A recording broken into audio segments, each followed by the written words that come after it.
सारी संगत को जय गुरुजी। आज मैं आप सबको बताऊंगी गुरुजी के महासमाधि दिवस के बारे में। नई संगत को नहीं पता समाधि दिवस क्या है। आज हम इसी टॉपिक पर बात करने वाले हैं। जय गुरुजी। 31 मई 2007 ये डेट सभी को पता है। ये दिन गुरुजी का महासमाधि दिवस है। गुरुजी ने समाधि किस तरह से ली, उन्होंने चोला कैसे छोड़ा, कितना मुश्किल रहा होगा संगत के लिए। वो दिन बहुत मुश्किल टाइम था। इसके बारे में सोचने से ही हमारी आंखें भर जाती है। अगर कोई भी इस दुनिया में इंसानी रूप में आता है तो उसे एक दिन जाना ही पड़ता है। गुरुजी ने कहा कि मैं भी जा रहा हूँ, इंसानी चोले में हूँ तो तुम्हें भी जाना है। ये सारा खेल गुरुजी का रचाया हुआ था। सब कुछ पहले से ही डिसाइडेड था कि कैसे जाना है। गुरुजी ने अपनी संगत से काफ़ी टाइम पहले ही कहना शुरू कर दिया था कि बृहस्पति दिन की पूर्णमासी में चला जाऊंगा। सभी संगत गुरुजी की इस बात को मजाक समझती थी कि गुरुजी मजाक कर रहे होंगे, क्योंकि गुरुजी एकदम हेल्दी थे। गुरुजी को खांसी थी। उस टाइम संगत उन्हें कहती थी गुरुजी डॉक्टर को दिखाओ, लेकिन गुरुजी कहते थे तुम्हारी डॉक्टर भी फेल हो जाएगी। मैंने कहा मैं बृहस्पति दी पूर्णमासी नू चला जाऊंगा। गुरुजी ने 1-2 हफ्ते पहले से ही संगत बुलानी कम कर दी थी। जैसे पहले संगत आती थी, गुरुजी ने उससे कम संगत बुलाना शुरू कर दिया था। गुरुजी ने लास्ट संगत बुलाई थी 27 मई 2007 संडे को। जैसे ही सारी संगत गुरुजी के दर्शन करते हुए बाहर निकल रही थी, वह सेवादार अंकल थे। उन्होंने सभी संगत को कहा कि आंटी अंकल राम राम करते हुए जाओ। किसी ने पूछा कि अंकल ऐसा क्यों? सेवादार अंकल ने कहा ये गुरुजी का आदेश है कि राम नाम करते हुए ही जाना है। तो सभी संगत ने ऐसा ही किया।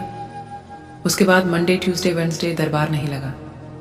गुरुजी ने संगत नहीं बिठाई। और फिर 30 मई 2007 वेडनेसडे को संगत के पास कॉल आता है, जो मेन संगत थी, कि गुरुजी समाधि ले रहे हैं, दर्शन करने आ जाओ। बहुत सी संगत को तो ये भी नहीं पता था कि समाधि क्या है। संगत को लग रहा था कि गुरुजी कुछ दिन संगत नहीं बिठाएंगे।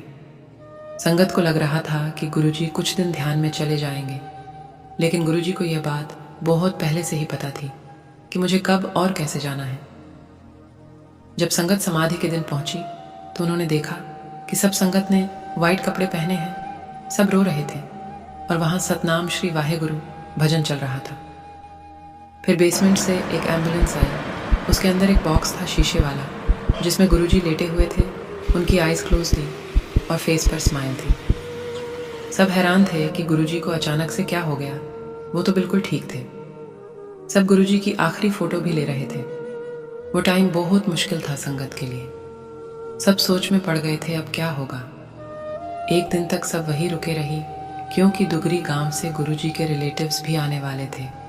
गुरुजी के बापूजी भी आए थे। गुरुजी के बापूजी आए।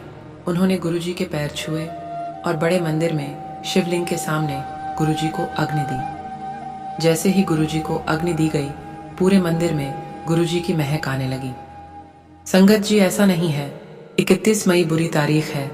आप ये सोचो, गुरुजी गए हैं, तभी तो गुरुजी पूरी दुनिया में आशीर्वाद देने के लिए फैले हैं। सिर्फ इंडिया में ही नहीं, बाहर की कंट्री में भी। संगत बताती है कि किसको पता ही नहीं चला कि गुरुजी अंदर से कब गायब हो गई। गुरुजी को हॉस्पिटल भी ले जाया था। बहुत सी पुरानी संगत ऐसा कहती है कि जब गुरुजी को हॉस्पिटल ले जाया था, तब वहाँ जितने भी पेशेंट थे, सबको डिस्चार्ज मिल गया था। ऐसा नहीं है कि गुरुजी चले गए हैं, वो हर पल हमारे साथ ही है। हमें उनको हर रोज़ शुक्राना करना चाहिए। जय मेरे प्यारे गुरुजी, हमेशा साथ रहना। जय गुरुजी, शुक्राना गुरुजी। अब मेरे साथ साथ बोलिए, ओम नमः शिवाय शिवजी सदा सहाय। ओम नमः शिवाय गुरुजी सदा सहाय। गुरुजी आपका शुक्राना।